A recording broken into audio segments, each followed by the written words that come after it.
જુઓ, ખરેખર પોલીસનું કામ સુરક્ષાનું છે અને ક્યારેય જનતાનું લોકશાહીમાં મજા એ છે કે જનતાના જે અધિકારો છે આર્ટિકલ 19(1) અંતર્ગત સ્વતંત્રતાનો એનું ભંગ થઈ રહ્યું ભાજપના ઈશારે એવું લાગી રહ્યું છે.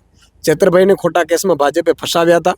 સત્યની જીત નક્કી જ હોય છે. બહાર આવ્યા છે, પણ ભરૂચ લોકસભા સીટ એ ચેતરભાઈ લડવાના છે. એટલે ભાજપના નેતાઓ પોલીસ તંત્ર ઉપર એવી રીતે દબાવ કરી રહ્યા છે કે કોઈ પણ રીતે ચેતરભાઈ છે એ જીતી ન શકે એટલા માટેના આ બધા પ્રયાસ છે. પોલીસ તંત્ર ઉપર પણ ખોટા દબાણો કરે છે, મેં સાંભળ્યું છે. પણ ચેતરભાઈ વસાવા આજે બહાર આવી રહ્યા છે.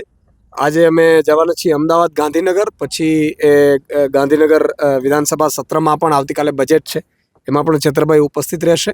અને ચેતરભાઈને નર્મદા જિલ્લામાં પ્રતિબંધ મૂક્યો છે, એટલે અમે કોર્ટમાં એને ફરી સુનાવણી માટે પણ અમે જવાના છીએ. અને તમે વિચાર કરો, ચેતરભાઈના પત્ની શંકુતલાબેનને કેટલા સમયથી આજે જેલમાં છે. આદિવાસી દીકરીને પણ ભાજપે અત્યાચાર કરવામાં કંઈ બાકી નથી રાખ્યું. પણ સત્યની વિજય થાય છે અને મને અમને પૂરો વિશ્વાસ છે કે ભારી બહુમતીથી હવે ચેતરભાઈ વસાવા લોકસભા સીટ જીતશે. આજે કુળદેવીના દર્શન કરવા જવાના હતા, ત્યાં બી કંઈક પોલીસ જવાની પરવાનગી નથી આપી. મને લાગે છે કે ભાજપના નેતાઓએ પોલીસ ઉપર બહુ જ પ્રેશર બનાવ્યો છે. એટલે અહીંયા હજારો સંખ્યા મેં અત્યારે જોઈ, પોલીસ કોઈને આવવા નથી દેતી. ખરેખર આ મને લાગે છે કે અત્યાચાર કહેવાય. આજે ભાજપનો કોઈ નેતા અથવા એના કાર્યક્રમોમાં પોલીસ કેમ નથી રોકતી? ત્યારે તમે આ તો ભાઈ લોકશાહી છે. એટલે મને લાગે છે કે પોલીસનો દુરુપયોગ કરવો એ પણ હવે ભાજપને બહુ ફાવી ગયું છે.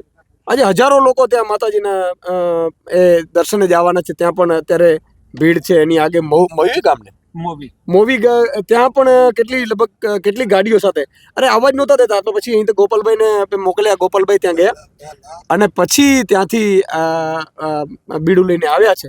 એટલે હજારો લોકો ત્યાં ઊભા છે. લાગે છે જનસભા સંબોધવા દેશે?